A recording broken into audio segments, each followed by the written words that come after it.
Hola, hola, ¿cómo les va? Buen día, buen domingo, pasados por agua.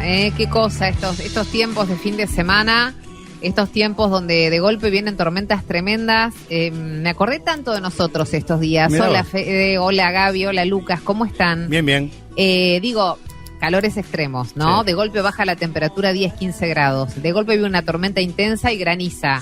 Yo en la semana tuve un granizo el día miércoles. Jueves, bien, sí, miércoles. Así que sí, está como intenso el clima, Sí. ¿no? Y bueno, pasamos así de colita y todavía, bueno, hoy estamos empezando el verano recién, ¿no? Claro. No, hoy es 14, la semana que viene. Falta, se me corrió el calendario. Se te corrió, o sea se que te corrió. falta. Pero entonces con más razón, el Sí. tiempo está loco, Gabriel. Vos sabés que, hola, buenos días a todos los que ¿Cómo nos oyen. va? Bien, muy bien. Vos sabés que un problema sanitario que está ocurriendo en Europa es que se adelantó la gripe. Sí, te iba a preguntar de Se sobre adelantó, ese tema. generalmente Pero el- es una gripe con una nueva cepa, una Sí, nueva modificación. todos los años siempre tiene una variante, así se llama. Pero esta vez lo que le llamó la atención a los especialistas es que aparece antes de Navidad, el pico. Con lo cual tienen miedo que les abarrote el sistema sanitario, porque ya tienen cerca de 8.000 internados en Gran Bretaña solamente. Tuvieron que cerrar escuelas, Exactamente, hicieron algunas exactamente. medidas restrictivas. Exactamente, sí. Tuvieron que, digamos, ponerle barbijo a los... Acuérdense que el barbijo no es para los sanos, el barbijo es para los que tienen síntomas, ¿no? Esto es algo que lo aprendimos con la pandemia. El sano, la persona sana, salvo que sea un inmunocomprometido, no debería usar barbijo. Uno protege al otro. Claro, cuando está- hay que tratar que la persona que tiene el virus dentro de sí no lo expulse, o que, Claro. mejor dicho, no lo largue a la atmósfera. Bueno, Ahora, pero- Gaby, ¿estamos ante un escenario de preocupación con esta No. nueva cepa? No preocupación. La única preocupación, como te dije, es la saturación del sistema sanitario, pero no es ni más mortal, es más contagiosa, eso sí. O sea, la contagiosidad es 1,5, quiere decir que por cada enfermo se van a contagiar una persona y media más. O sea, cada 2 se van a contagiar 3, con lo cual eso quiere decir que va a ir creciendo el número. Pero, insisto, como siempre decimos, en Europa vemos el tráiler de lo que nos va a pasar nosotros el invierno que viene.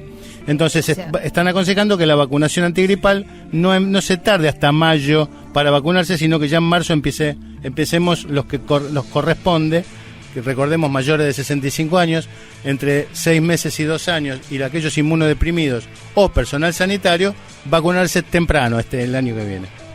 Bien, es un buen dato. Y también un poco de tranquilidad, porque ya había algunas versiones, viste, que cuando empezaron el tema del cierre de algunas escuelas o de muchos enfermos en el sistema sanitario, por ahí decís, uy, otra vez la película que ya vivimos. Claro, pero no, está bien, vale la aclaración. Recordemos vale que el la virus de aclaración. la gripe no Sí, tiene... porque fue noticia esta semana, sí. Exactamente. No es virus de coronavirus. Mi amigo Bien. Fernando Carnota, que compartimos otro espacio, me dice, siempre que sale este tema, me dice, a mí no me encierran más. Digo, no, quédate tranquilo, no te vas Y a es el encerrar. miedo que tenemos todos, es el terror que tenemos todos, sí, tal cual, tal cual. Bueno, lo contó el doctor Gabriel Orbagalo, que de esto sabe y nos viene muy bien porque, insisto, fue tema esta semana, así que está bueno traerlo a nuestra mesa en Fuerza Natural.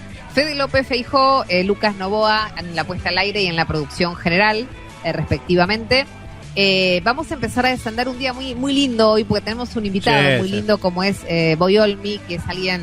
Es de los artistas más completos, digo, porque es actor, porque es productor, porque está conectado con la música, porque está conectado con el arte, y también está conectado con el compromiso con el medio ambiente, ¿no? Así Y es. con el sistema. Entonces hay un documental muy especial, Gaby, que él llevó adelante, ¿no? Sí, que lo hizo en honor a Jane Goodall, que alguna vez la recordamos en Mujeres Imprescindibles, Milva. Sí.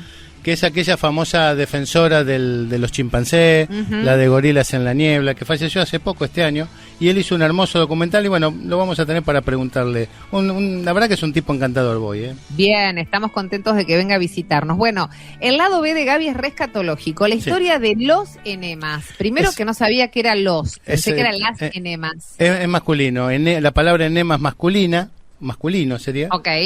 O masculine, sería el eneme sería en este caso. No voy a hacer el chiste de decir que es un lado B que va a salir para el coso, ¿no? Para el que corresponde, no, dale. porque estamos por comer, aparte no corresponde. Bueno, el enema tiene una historia muy, pero muy antigua su utilización, y te va a llamar la atención cómo fue que descubrieron la utilidad de los enemas, Milva. Pero aparte sigue vigente, digo. Por es supuesto. un método que sigue vigente. Se utiliza tanto para métodos de diagnóstico como para tratamiento. O sea, es una vía de administración de medicamentos muy, pero muy efectiva. Bien. En los temas de hoy vamos a entrar a hablar del rescate de fauna en el zoológico de Luján o en el ex zoológico de Luján, siempre polémico. Hay una ONG que está laburando mucho. Hace un tiempo también hicimos una nota para el noticiero de Telefe para tratar de trasladar lo mejor posible a los tigres, a los leones y a los osos. El tema es que los tienen que de alguna manera compensar antes de poder trasladarlos, ¿no? Así es. Porque tienen que estar en condiciones de bancar un traslado por todo lo que eso supone. Y después va a estar Romina Tar también con nosotros, que es nuestra psicoanalista especializada en crianza. Y vamos a hablar de un tema que puede surgir mucho en esta época del año, Gaby, como es el cambio de escuela. Totalmente. Si los chicos cambian porque terminan un ciclo y tienen que seguir en otro lado, si cambian porque eligen una terminalidad o la razón que fuere. No es un trance menor el cambio de escuela. No, es estresante, es muy estresante para el chico, para la familia, incluso para los compañeros que dejan. Sí, claro que sí, por supuesto. Así que va a ser tema de charla con ella en el día de hoy. Bueno, te contamos que la Administración de Parques Nacionales acaba de prohibir directamente el uso del fuego en 5 áreas protegidas en el sur de nuestro país. Lanín, Nahuel Huapi, Los Arrayanes, Lago Puelo y Los Alerces. Prohibido absolutamente. Esta medida va a regir hasta el 30 de abril del año que viene y lo que intentan es reducir a lo mínimo posible la mínima chispa, la posibilidad de incendios forestales, en lo que es una temporada que suele ser crítica precisamente porque se dan estos fenómenos.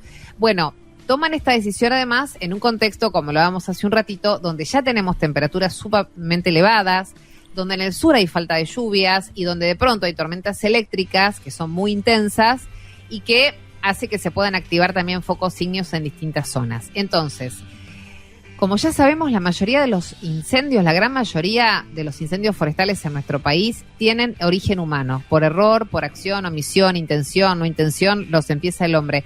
A veces, como decíamos, una fogata mal apagada es un desastre, una colilla de un pucho también, en fin. Y otras veces están quienes van y lo hacen con toda intención. El año pasado, cientos de miles de hectáreas se quemaron en todo el país. Muchas de estas áreas eran protegidas, eran bosques nativos, eran zonas de alto valor ambiental. En la Patagonia, los ecosistemas andino-patagónicos tienen una recuperación muy, pero muy lenta. Cuando el fuego arrasa, no hay vuelta atrás y uno ve realmente un paisaje gris y todo lleno de ceniza y muerto, absolutamente muerto, ¿no? Bueno, esta medida de parques nacionales es una señal clara. El riesgo realmente es alto cuando se hace fuego y se necesita lo que se llama una actitud preventiva. El fuego no solamente, como te decíamos, viene de fogatas turísticas o de un descuido, sino también de los fenómenos naturales, ¿no? Es en el menor de los casos, pero también influye una tormenta eléctrica, falta de lluvias, una descarga, pero básicamente está vinculado a la actividad humana. Entonces, ¿qué políticas públicas acompañan estas medidas? Realmente estamos teniendo como Estado un rol importante en lo que es la prevención, el control, la capacitación de los brigadistas que cuenten con los materiales necesarios, con los elementos necesarios para poder apagar incendios cuando suceden, para poder restaurar zonas quemadas. ¿Qué coordinación existe entre la nación, la provincia, los municipios? O sea, lo ideal sería que hubiese una política en común para abordar todo esto, ¿no? Y sobre todo también una actitud de parte nuestra que tenga que ver con el cuidado y la defensa absoluta de la naturaleza y el no al fuego en zonas protegidas. Bienvenidos, es un gran placer. Esto es Fuerza Natural. Fuerza Natural. Cambia el chip. Descubre. Innova. Transforma. Milva Castellini. Gabriel Barbagalo. Hasta las 13 en Splendid 990. Más radio.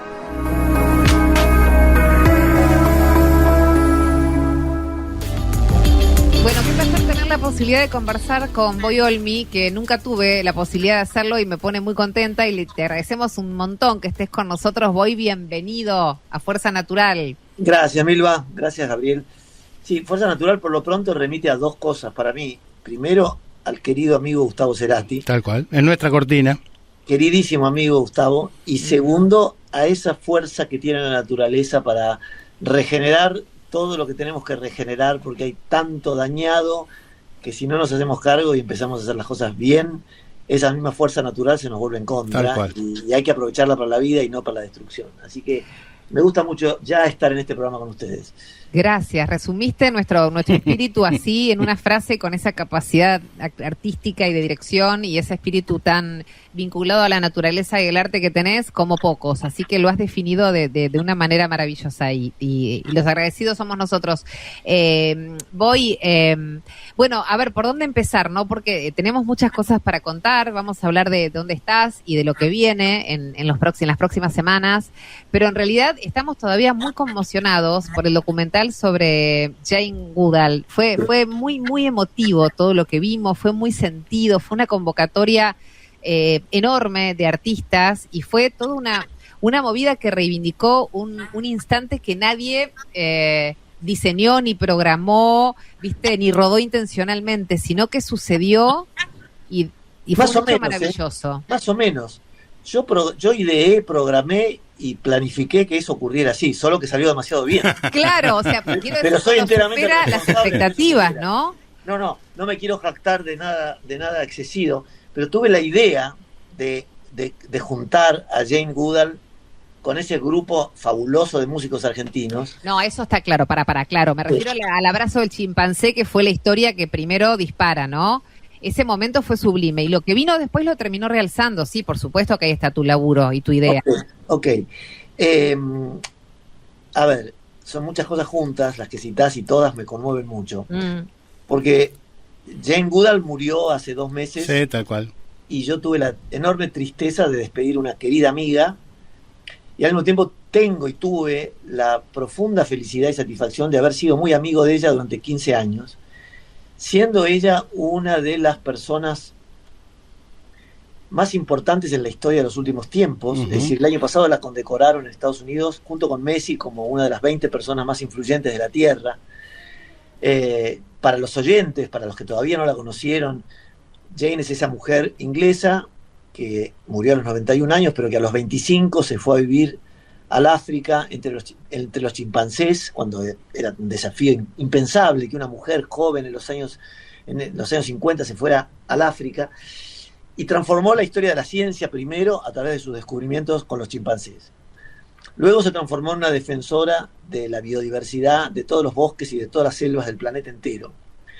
Mensajera de la paz de las Naciones Unidas, líder mundial, dedicó los últimos 20 años de su vida o más a viajar 300 días por año, claro.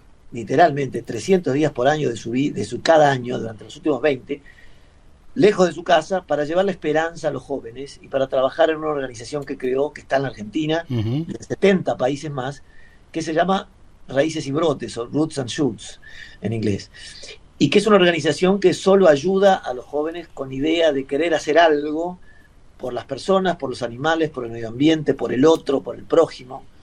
Entonces es de una dimensión la cantidad de millones de seguidores en el mundo. En China solo hay miles de grupos, es decir, en la Argentina y en Córdoba, en muchas ciudades argentinas, estos grupos de que ella creó y que hoy la suceden con su bandera a su propia muerte, que también nos enseña que morir en la naturaleza es algo natural. Claro. Lo veíamos en este programa, porque todo en la naturaleza muere para que sus semillas florezcan en nuevas cosas y que la vida continúe más allá de nuestro ego.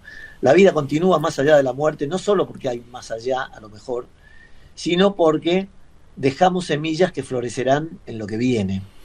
Así se murió John Lennon, así se murió el Papa Francisco, así se muere gente que deja un mensaje que continúa.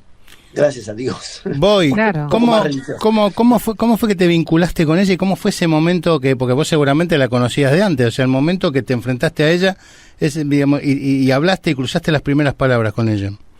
Mirá, yo la conocí a Jane hace 15 años cuando vino a dar una conferencia a la Argentina, a la Fundación Maimónides, y cuando la escuché hablar quedé tan maravillado de escuchar a alguien que tenía esa capacidad de describir el fenómeno humano y a las personas y a lo que estábamos enfrentando como desafío en la Tierra, que dije, me acerqué a ella simplemente con esta impunidad que me caracteriza para decirle, mirá, quiero ayudarte, quiero poner mis herramientas de comunicación al servicio de tu mensaje, al servicio de tu causa, al servicio de tu pensamiento tan lúcido. Y entonces, al poco tiempo organicé una comida a beneficio de su organización, a la que vinieron montones de actores, vino Solita Silveira, Maika Migorena, Georgina Barbaros, armamos una fiesta, en el mejor sentido, Milva, de la palabra fiesta, con músicos y con orquestas jóvenes después de lugares carenciados. Armamos una fiesta fabulosa para juntar dinero para parte de sus organizaciones. Y esto le valió a ella la sensación de que yo estaba hablando muy en serio y de que era alguien en quien ella podía confiar. Y eso me permitió hacer una película con ella, que pronto voy a también liberar a YouTube, porque esta nueva está ya libre en Claro. YouTube, si la van a poder ver. Esto que hicimos en Los Delitos Vitales ya está libre en YouTube. Pero hace 10 años hicimos una película en un campamento de ballenas, juntando a ella o encontrándose ella con Roger Payne, que era aquel hombre que descubrió todo sobre el canto de las ballenas. Era un referente similar a ella, pero en el mundo del océano. Ella lo era en la tierra, lo que él era en el mar. Los dos tenían 80 años en aquel momento, hace más de 10 años. Tenían 80 años y yo lo junté a crear la metáfora de que contábamos una historia de amor entre el agua y la tierra. Porque eran como el yin y el yang, eran un hombre y una mujer, uno defiende el agua, ella defiende la tierra, pero la unión de los dos defendía el planeta entero. Y en ese encuentro mágico que tuvimos en la Patagonia, en un campamento de ballenas que él había fundado hace 50 años para estudiar el mar y descubrir todo sobre los cetáceos, apareció esta película que fue un campamento sin luz eléctrica, sin baños, donde estos dos viejos sabios disfrutaban de la vida entre ballenas y conversando entre nosotros. Esa película estuvo en Netflix, estuvo en la TV pública, estuvo en todos lados, me llevó a estar con el Papa Francisco en Roma junto con Jane, me llevó a Inglaterra, a lugares del mundo increíbles, porque cambió parte de mi vida, o es un eslabón más, o un escalón más. Pero me valió esta confianza que permitió que el año pasado, cuando ella vino en parte de este tour incesante que la traía del África y del Amazonas hacia la Argentina, y se iba para Colombia el día que filmamos esto, permitió que yo le dijera: Jane, ¿te animás a hacer un experimento esta vez diferente? Ella había cumplido 90 años, sus 90 años se celebraban en todas partes del mundo donde iba, de distintas maneras se celebraban sus 90 años, y me dijo: sí, por favor, hagamos lo que quieras. Entonces la llevé a pasar el día a la casa de Lito Vitale, era el Día del Niño, en el 18 de agosto del año anterior, del 24.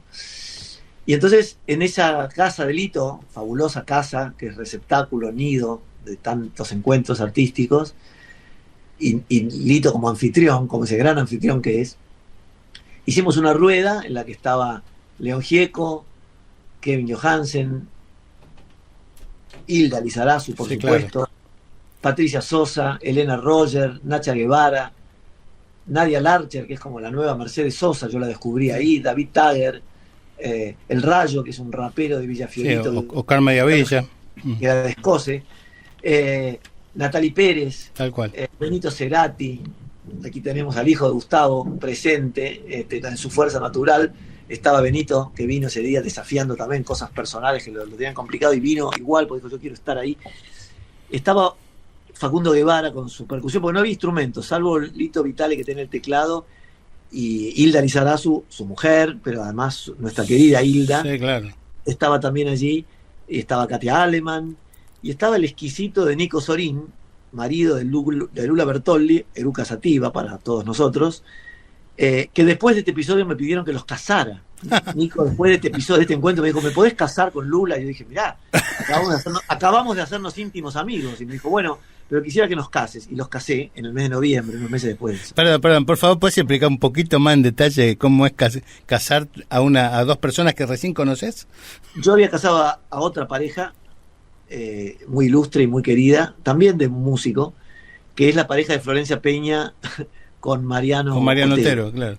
Yo los casé a pedido de ambos, porque yo estaba haciendo con Florencia la niñera, teníamos una larga intimidad y una larga amistad, habíamos hecho una película juntos, éramos muy amigos. A Mariano no lo conocía tanto, también pero Mariano ya en esa época estaba haciendo la música de mi película. Yo había escrito una película y Mariano me había ofrecido hacer la música de la película, así que también los casé a Otero y Peña. Y esta vez Nico Sorín me dijo: bueno, mirá, nos podés casar. Yo dije: pero yo no caso gente. No, pero por las cosas que decís, por lo que transmitís, nos gustaría que hubiera alguien oficiando en una fiesta que vamos a hacer en casa, otra hermosa fiesta, Milva, vamos a poner muy alta la categoría de fiesta, porque la vida es una fiesta.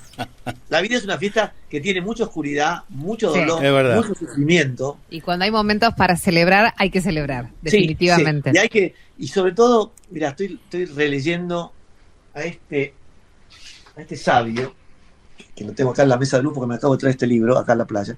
Este es el Brother David. El Brother David es un monje benedictino que va a cumplir 100 años este año, y estoy fantaseando ir a su cumpleaños a Austria a sus 100 años. Los que oyen en la radio no están viendo esta imagen, pero pueden buscar al Brother David, porque es un monje benedictino que cruzó el umbral y conectó la religión con el budismo también. Uh-huh. Es traductor del Dalai Lama, amigo del Dalai Lama, y él lo que propone, este genio del Brother David, por eso me detengo a hablar de él, la filosofía o la teoría del agradecimiento. Esto que con Milva recién decíamos sobre la vida. El agradecimiento como principio de aquello que implica darte cuenta que nada en la vida está dado, ni siquiera esta conversación entre nosotros tres, ni siquiera el cielo que miro por la ventana, ni siquiera los ojos que tengo para ver el cielo que miro por la ventana, ni siquiera la voz que tengo para hablar con ustedes. Todo eso podría no estar, el sillón en el que estoy apoyado, más allá de que todos tenemos problemas, angustias, miedos, quien no, enfermedades, carencias, dolores profundos, porque es un mundo muy complejo. Entonces, en ese mundo complejo, si tenemos la capacidad de darnos cuenta que nada está dado porque sí, y que podemos agradecer cada cosa que pasa, este minuto que estamos compartiendo, esta perspectiva de cosas que a mí me entusiasman de trabajo, de cosas lindas que estoy haciendo y que me están pasando, la posibilidad de haber compartido con Jane Goodall estos años, la vida se pone feliz. Sí, y abre caminos. La gratitud, la actitud que es de gratitud, de agradecimiento, de reconocer esto, te abre caminos, genera más cosas buenas. Es así, para mí es como un dogma, no hay una marcha atrás de eso. No hay nada más lindo que agradecer, aparte, la palabra es linda, el gesto es lindo. Y genera en los otros el deseo de acercarse a compartir gratitudes, posibilidades, creatividad, expansión y alegría. Entonces, si la estás pasando mal, empezá por agradecer en vez de por enojarte. Claro. Agradecer lo que no te está pasando, que puede ser mucho peor. Y vas a ver que si te falta un dedo, tenés otros 9, y que si tenés uno de tus 5 sentidos alterado, hay otros 4 que están compensados. Es decir, aún en el peor momento de dolor, el agradecimiento tiene que hacerse un lugar para traerte a la conciencia todo lo que sí tenés.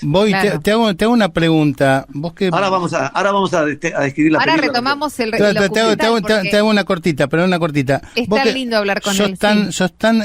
Irradiás tanto optimismo, tanta fuerza natural, diríamos, que ¿cómo haces para enfrentar, vos lo dijiste ahí un poquito, las malas noticias, los ataques al medio ambiente, las guerras, la Agenda 2030 que cada vez está más cerca pero parece que está más lejos, o sea, y las noticias, los cambios de las leyes mineras, sin entrar en el detalle, ¿cómo haces vos con ese espíritu tan optimista para enfrentarlo?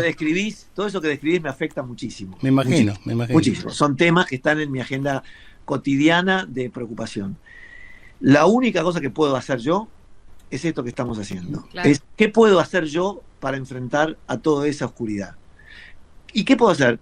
Puedo contribuir con mis herramientas de comunicación que, como vos decís, tienen capacidad de síntesis, de oratoria, de sensibilidad, o de lo que fuera, o de experiencia en la comunicación, para ponerlo al servicio de expandir conciencia, que es lo que le dije a Jane cuando la conocí hace 15 años. Yo quiero poner mis herramientas de comunicación al servicio de esa causa y de todas las causas nobles que hagan de esto un mundo más amoroso, más solidario, más justo, menos violento, más razonable. Es decir, ese mundo mejor que queremos no lo va a resolver ningún político, ninguna empresa, ninguna ONG.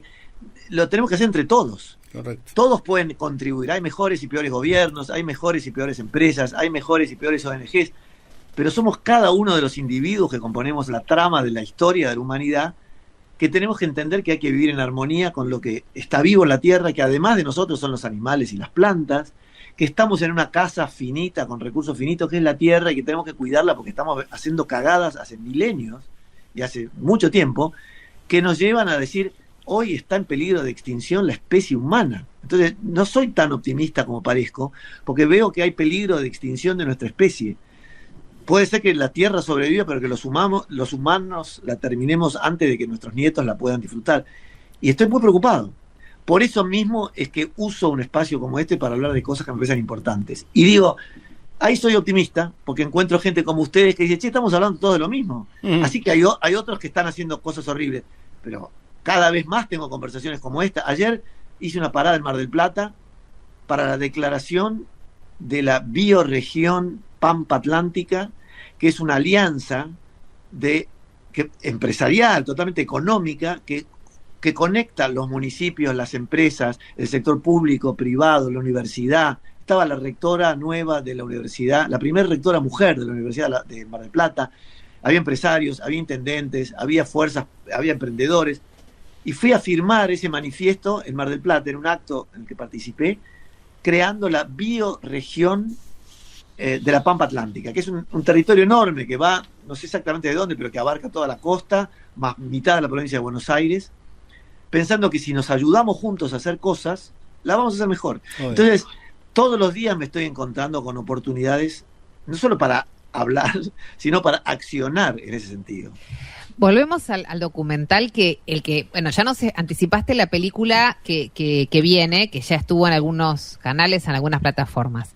Este documental, esa jornada en la casa de Nito Vitale, ese encuentro, tenerla a ella ahí, ¿no? Esa imagen que yo traje, porque la verdad que la miré tantas veces, es tan impresionante. Ella misma dice, es uno de los momentos más inolvidables de mi vida, ¿no? Ese abrazo del chimpancé antes de ser liberado. Vos te estás refiriendo a un hecho que es lo más viral del mundo, pero yo no me acordaba de eso. Vos te referís a cuando ella es abrazada por una mona que la devuelven a la libertad después de haber estado muy enferma. Sí, que la mona la abraza a ella realmente, ¿no? La mona se llama Gunda, esa mona ni siquiera la conocía Jane demasiado, eso es lo increíble. Jane está en el episodio en que la van a devolver a la vida silvestre después de haberla recuperado porque era hija de unos cazadores furtivos. Esa mona tuvo una infancia muy enferma y muy desgraciada. Entonces, en cautiverio la regeneraron, la curaron, la protegieron, y en el momento que la van a devolver a un santuario, a un lugar de libertad, Jane acompaña a ella. Y al soltarla, la mona reconoce ancestralmente esa entidad mágica que es Jane Goodall y vuelve atrás a darle ese abrazo inolvidable que todos conocemos. Entonces, por supuesto, es un hecho que es una imagen que recorre el mundo. La película que yo hice no tiene nada que ver con ese episodio, sino tiene que ver con cómo esos músicos que cité antes canalizaron este mensaje, como lo que estamos conversando ahora, pero dicho por Jane, y lo transformaron en sonidos. Los sonidos de la selva, los sonidos de la Inglaterra preguerra, en donde Jane había nacido, en un jardín en Gran Bretaña. Los sonidos de la Catamarca que describe Nadia Larcher cuando le dice a Jane, en mi tierra, en Andangalá, en Catamarca, yo estoy triunfando en París, pero mi familia ha quedado en Catamarca y se están envenenando porque la minería extractiva del oro está envenenando los ríos de mi familia, de mi gente, y yo vengo, Jane, a pedirte fuerza. Y entonces, cuando Jane la reconoce y hablan de este tema, Nadia Larcher, en esta película que hice, que se llama La banda de Jane de los monos, lo digo porque ya la están buscando algunos en YouTube, La banda de Jane de los monos, Nadia Larcher termina sola con su caja cantando el dolor de la tierra, el dolor de la Pachamama que llora su dolor. Y la segunda voz se lo hace Charo Bogarín en un dialecto que seguramente es guaraní o alguno de los dialectos de la selva, porque así como Nadia es la voz de la Pachamama y de la tierra seca, árida, Charo Bogarín es la voz de la selva, es la voz de los dialectos, de los pueblos originarios de nuestra Mesopotamia, ¿no? La voz de Misiones, de Corrientes, de Paraguay. ¿Cuánto Brasil duró ese día? O sea, ese día es infinito. Claro, porque digo, qué difícil tiene que haber sido elegir qué ibas a poner, ¿no? Seleccionar tu contenido. No, la grabación, el material grabado yo lo grabé con 8 cámaras durante toda esa jornada, que fue una jornada larga de filmación, y hoy la película dura 55 minutos, es decir que edité durante todo el año con 2 grandes editoras, Marcela Sáenz, que es una de las editoras legendarias de Eliseo Subiela, por ejemplo, y Silvia Di Florio, que además de editora es una gran directora de cine. Con ellas dos pasé un año entero disfrutando de todo ese material crudo para terminar recomponiendo ese rompecabezas, porque había que cortar las palabras de Jane y la música para devolverle coherencia narrativa, y la tiene y es muy notable. Tengo que darle paso al informativo. Decime rápidamente, en el verano, ¿dónde te vamos a ver? En el verano voy, mi unipersonal, que es una reflexión sobre la identidad. Voy con B larga. Voy con B larga, que no tiene nada de ficción porque hablo de mi vida como la estoy hablando con ustedes, pero en un ejercicio teatral muy experimental, donde la gente se divierte mucho y al mismo tiempo se ve preguntándose quiénes somos cada uno de nosotros.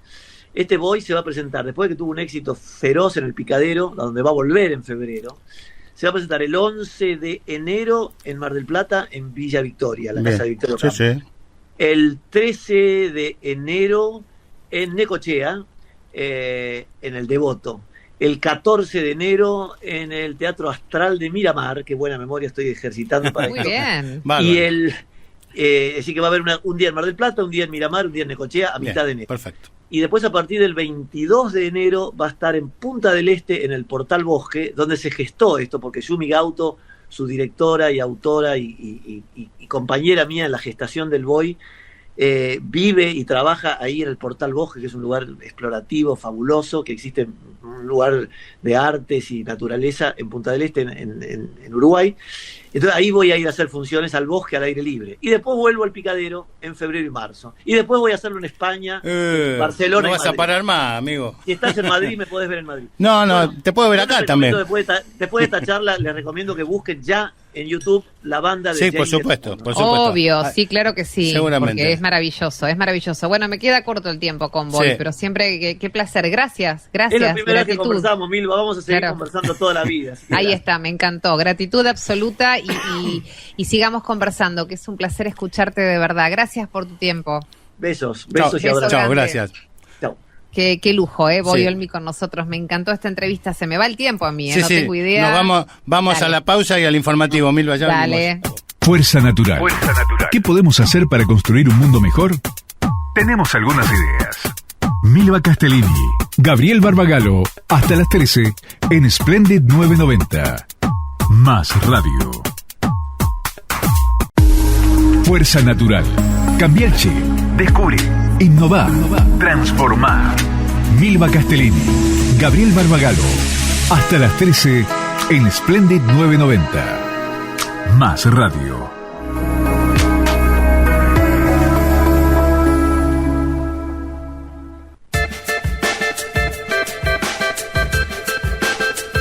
Es tiempo del lado B del doctor Gabriel Barbagallo y así lo presentamos.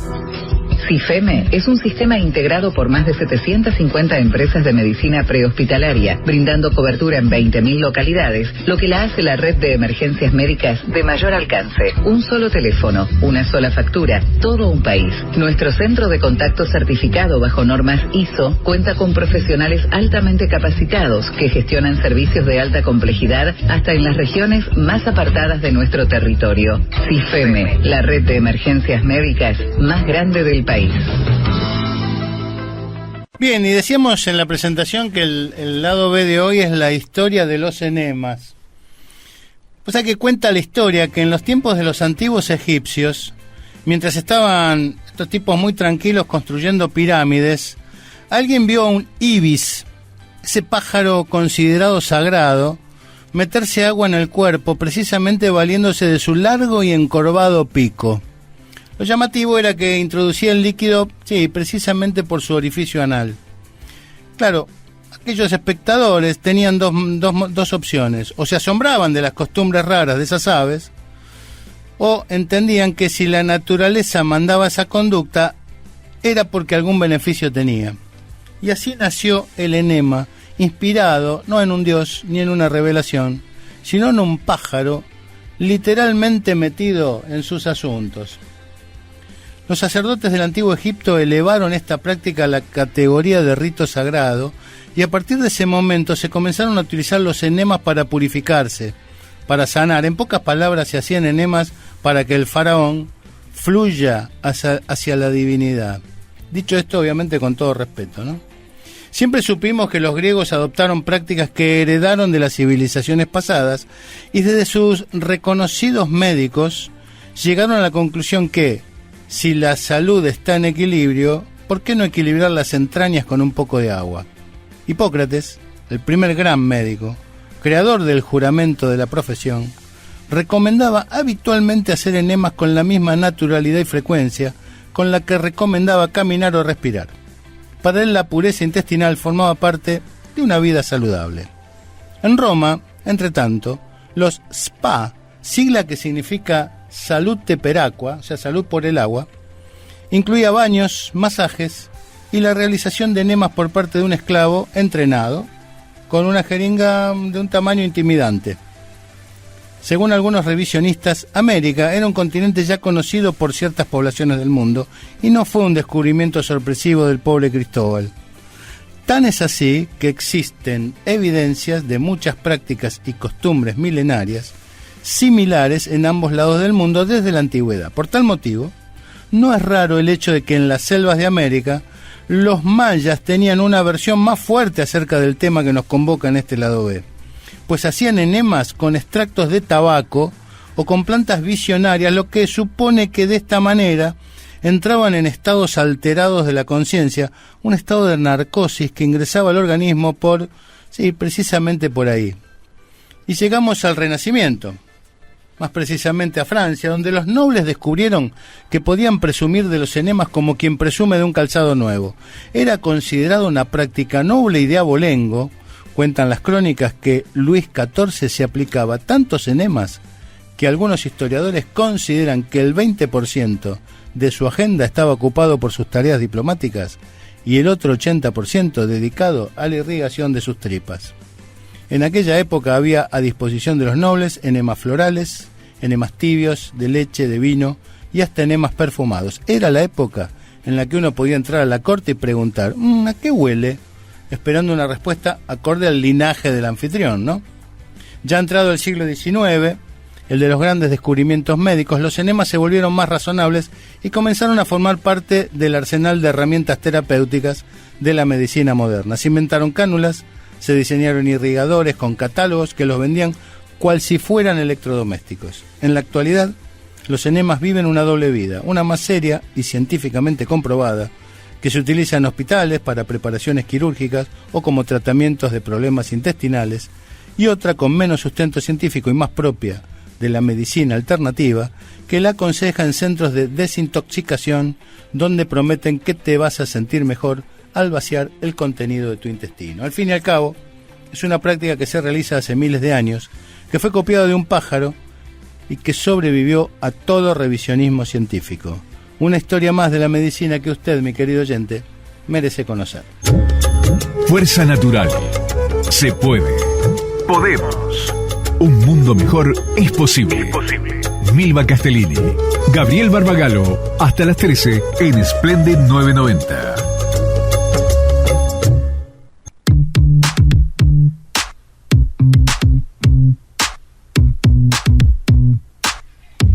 Debo decirte que fue como un poco fuerte, ¿eh? Pero muy científicamente, con un tema médico, totalmente sí, médico. Claro, es indiscutible, pero bueno, fue como intenso. Pero bueno, viste, Gaby, estamos hablando del antiguo Egipto hasta hoy, ¿eh? Por eso, evidentemente, era por ahí, claramente. Por ahí donde vos decís, bueno, por ahí. Bueno, digo, tenemos que Dale, métele. Destacar tu trabajo de investigación, que siempre es con cada uno de los temas súper serios, súper. Aún los que son más escatológicos como este.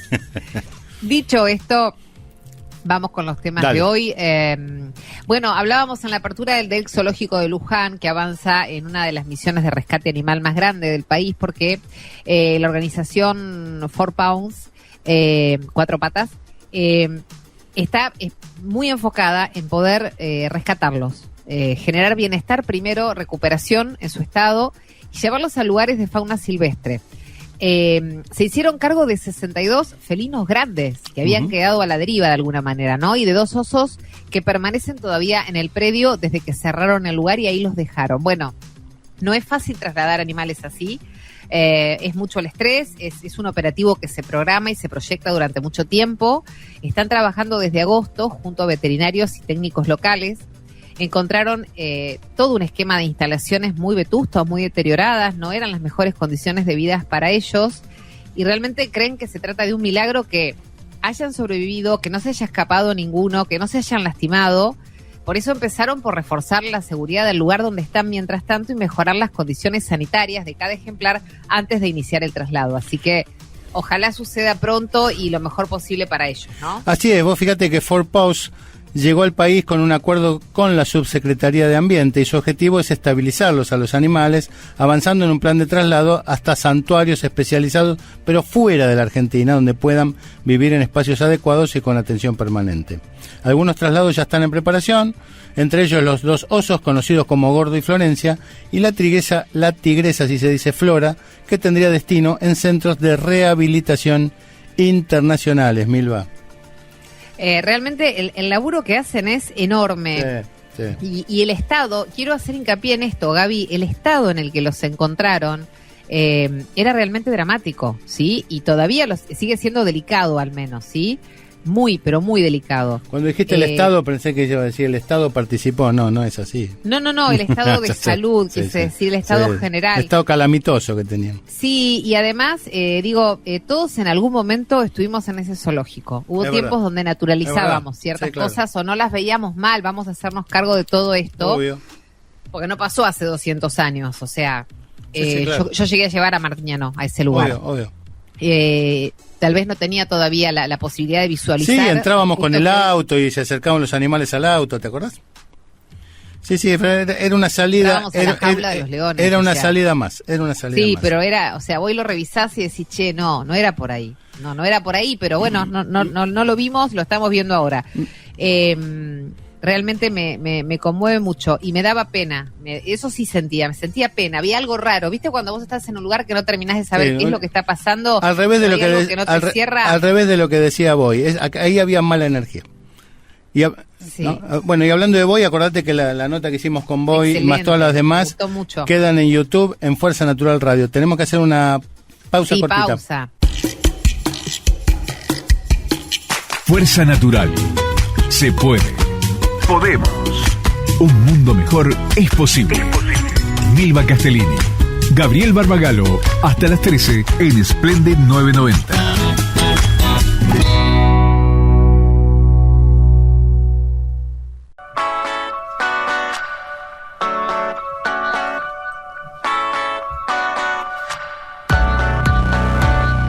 Bueno, el cambio de colegio siempre es algo que mueve, que moviliza, a veces es voluntario, a veces es necesario, a veces no te queda otra, a veces es el cierre de un ciclo para comenzar otro.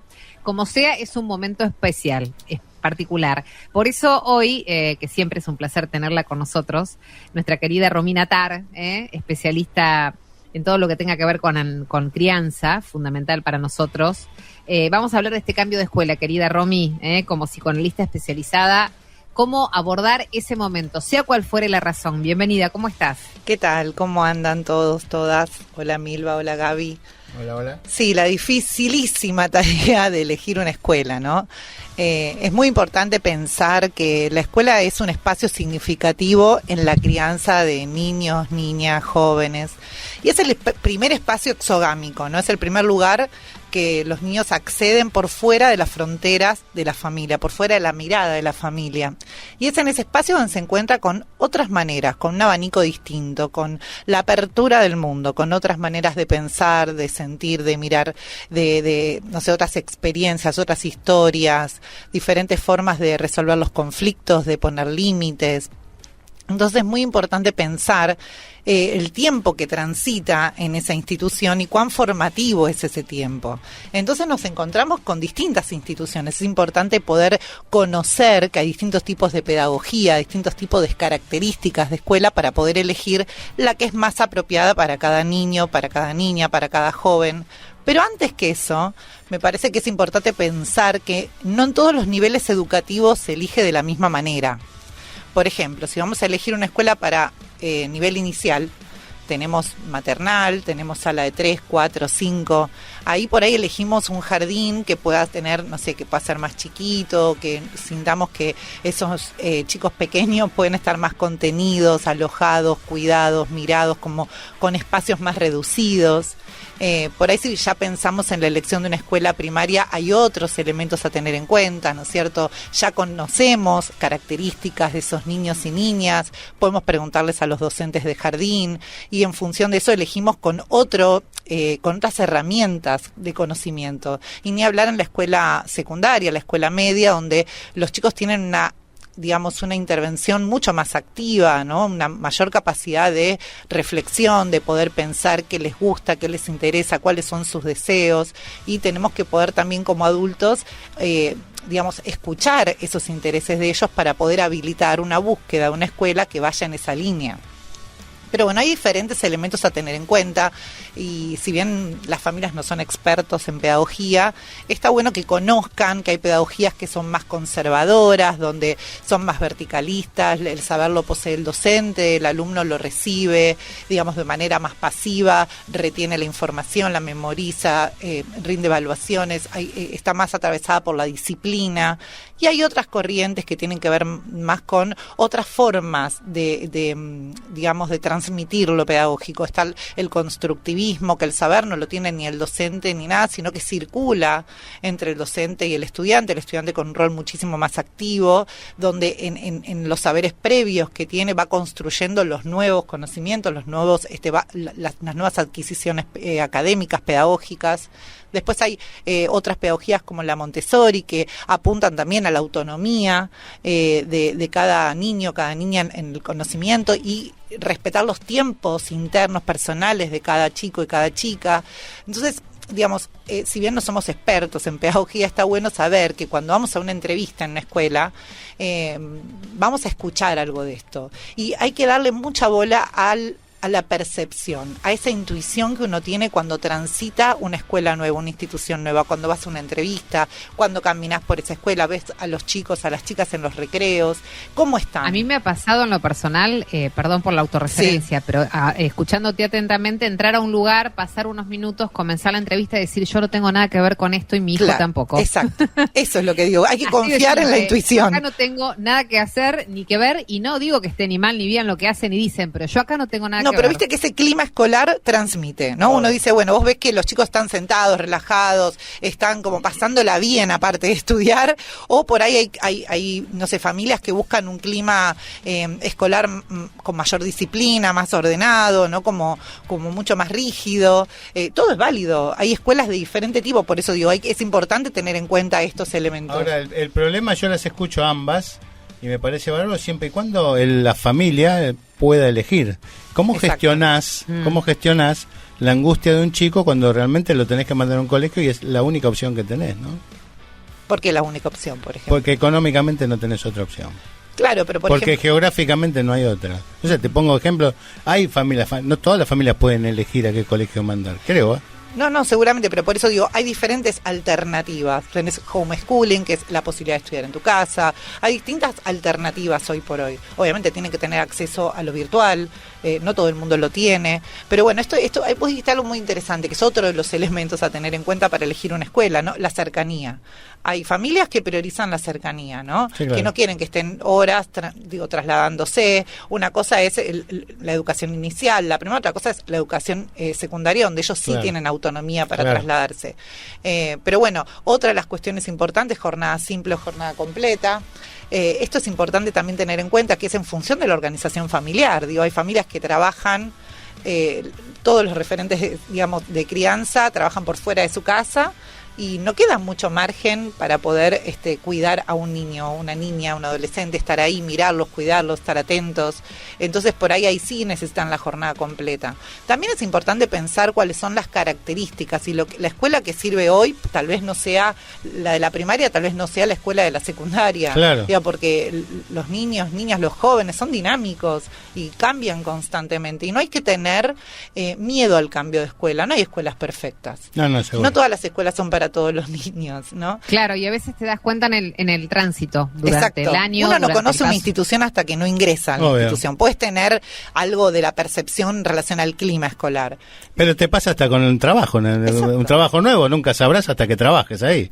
digamos, no tiene por qué ser distinto, ¿no? Sí, no existe la escuela perfecta, insisto, digo, no vamos a encontrar una escuela que calce justo, pero sí que pueda cumplir con la expectativa familiar o de ese niño o niña, digamos, el perfil de ese niño, ¿no? Porque sobre todo hay escuelas secundarias con muchísimas orientaciones y es importante poder escuchar a los chicos y a las chicas, habilitar ese espacio y poder acompañar esa elección, donde ellos ahí sí están más activos, más presentes en esa decisión. Está bueno poder escucharlo. Como siempre, Milva, se nos acaba el programa con esta mujer, siempre nos queda corto. Siempre nos queda corto. Le vamos a tener que invitar de nuevo. Que empiece ella el programa. Vamos a hacer uno distinto. Claro, es verdad. Y después llegamos nosotros. Placer enorme, como siempre. Sí, para gracias también. por ayudarnos a pensar. Romina Tar con nosotros, una de nuestras columnistas, una de nuestras amigas que siempre nos acompaña y es tan importante que la tengamos cerquita. Gracias, Gaby Barbagalo, mi coequiper en esta aventura. Fede López Feijó, el alma de este programa. Este programa sale con ausencia de todos nosotros, menos la de López Feijó, así nomás te lo digo. Sí. No viene Fede, no hay programa. Es verdad. Y Lucas también. Lucas Novoa por ahí alguno puede aparecer, pero no, él es the best. Bueno, soy Milva Castellini, es un gran placer hacer Fuerza Natural en Radio Splendid. Nos encontramos el fin de que viene. ¡Mua! Beso grande. Chao.